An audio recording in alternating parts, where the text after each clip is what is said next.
What's up everyone, welcome back to the playthrough. I know it's been a while since I've last continued this. The game was released about a year ago and I just finished part 12 and now we're on part 13.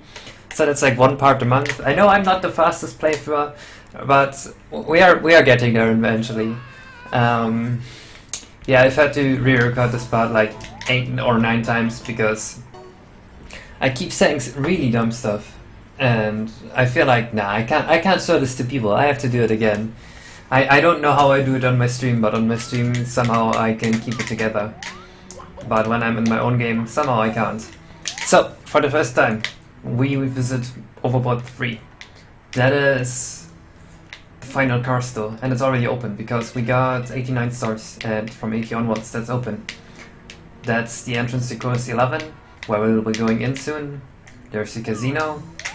There is a train to an attraction, a theme park, an action park, I don't know.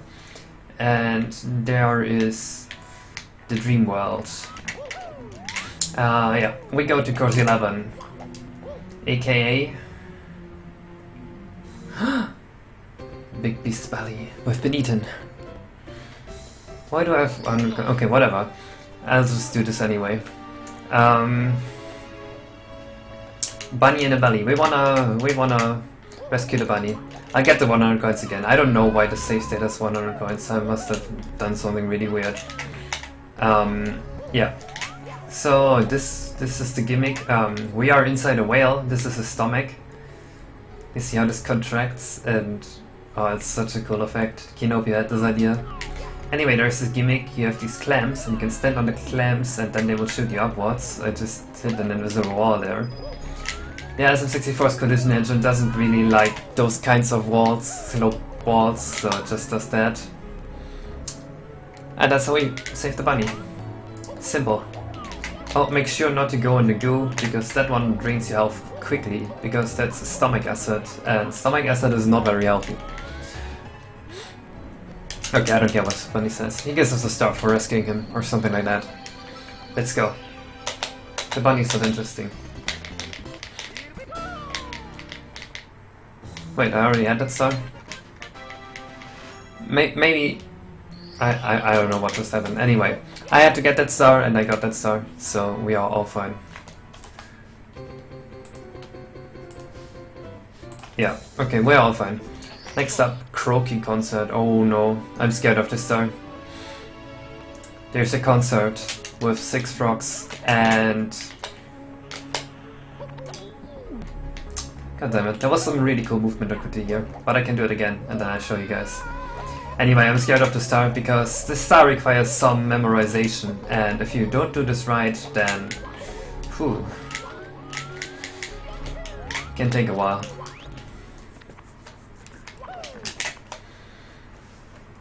Okay, let's go. L, B, R, U... Shit, that was wrong. L, B, R, D, U, L. A, B, U, D, A, B, U, D, R, L, R. A, B, U, D. Oh shit. R, L, R. Okay. L, B, L, L, B, L. D, R, U, A. L, B, L, D, R, U, A. Yes! Okay. I was worried for no reason. There we go. I actually don't have that memorized. Like, it's been a while since I've made the star. Croaking concert. There we go. Next up, twist up the food chain. Oh, this is a really cool star. I'll show you something. You see the shark, and you see the uvula.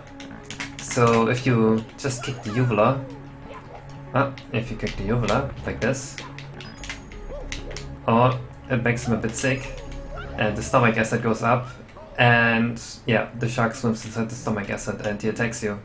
And I don't want to die. That's not part of my showing off here. Okay. Yeah, we have to wait a bit for it to drain again. Okay. Please train faster. Okay, we're almost there. So you see that shark? He's a bit stranded. He doesn't really look stranded right now, but he is stranded, and I think he needs some help. Can I already talk to him? Okay, yeah, to talk to him, he lent me a helping hand. I have infiltrated this beast. That's right, a proud shark like me would never get eaten by something as stupid and slow as this thing. I'm kinda being digested over here. Can you help a pal out and drag me out of this asset? Yeah, he doesn't really admit that he got eaten. He's a bit too proud for that, but we'll help him anyway. Let's see what we get for that. Good work, dude. You've just earned a special place in the food chain. Yeah, I like that.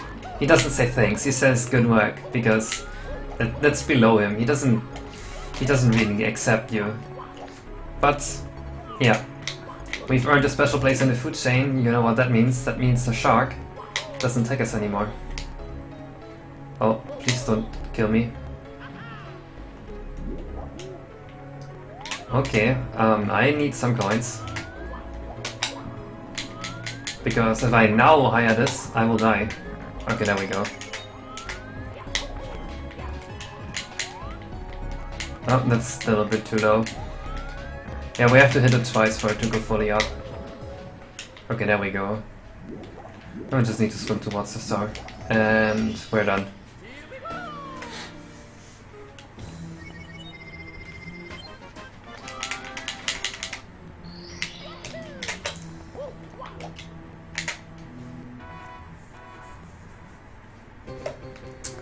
The Lonely Fisherman.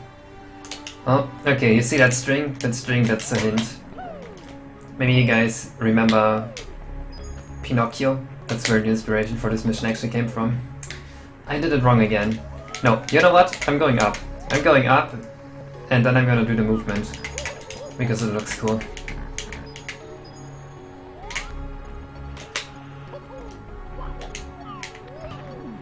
That wasn't it either. That was absolutely not it. Anyway, I'll just go get the fisherman. I don't care. I still have one more star to try it on.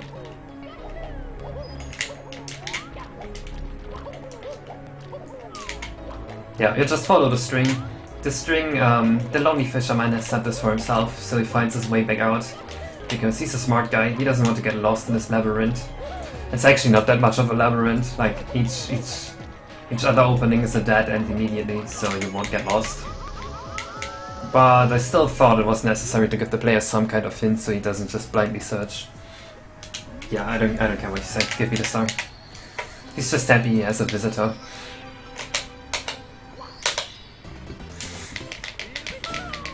Oh, he has a harpoon and a beard. I haven't mentioned that, but I think that looks really cool on him. So, during the 100 missions, I always answer questions. So, the first question on my list: what level do you consider the worst you have done in the game?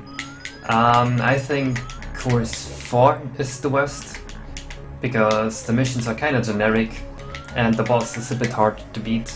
Like, he's not hard to beat, but it's hard to figure out how to beat him, because he does weird things that look ambiguous. Is Rashai just some random villain, or is he supposed to be the actual deity of the moon? When I was a kid, I used to see this Rashai thing. Like, I often had dreams about it, and I thought it would be really cool to put that into the game. I think the dreams that came from me watching Dragon Ball a lot. Like, he looks a lot like Shenlong when it's not his bony form. And I just put the bony form in because it kind of felt like if I put in the full form and you beat him, that's... I don't know, that didn't feel right to me.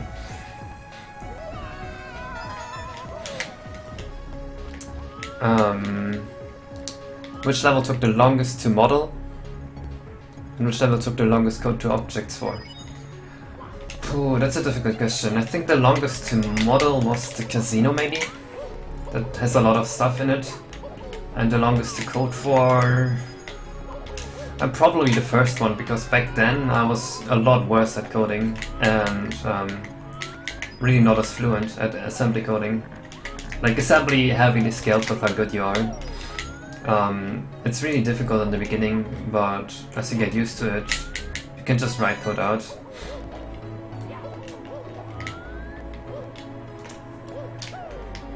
Would you make your own N64 game? No, not really.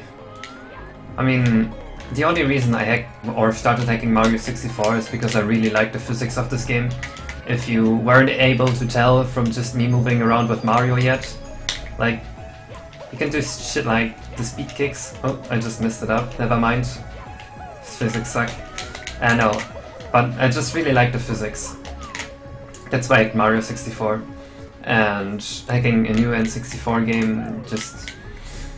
I don't really have the motivation to do that. I also, now that you mentioned the physics, or that I mentioned the physics, I used to speedrun Mario 64 or Mario 64 ROM-hacks before I started hacking it a bit. And that's what really got me into hacking in the first place, actually. Okay, let me concentrate on finding the coins real quick. Okay, can I get a blooper?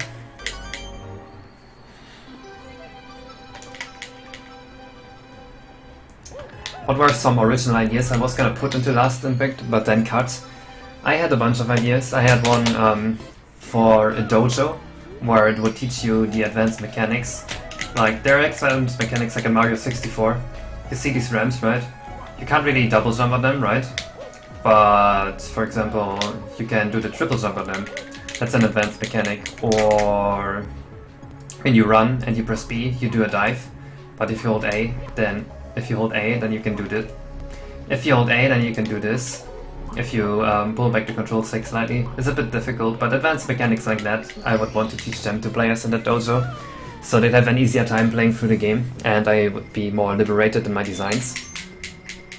But I ended up not doing it because I could only put in 130 stars, and it felt a bit out of place. And yeah, there were some more things, but we are done with 100 coins, so I'm done explaining. Haha. That's the movement I wanted to do, but without the invisible wall. And in another direction. Oh my god, why is this full of invisible... Okay. That's the first time I'm annoyed at invisible walls in this game, apart from the clans. Okay, these are actually really easy. A lot of people struggle with these. You just free them, and then you bring them to the clan. Like that. One. Come on. They are a bit slow. 2.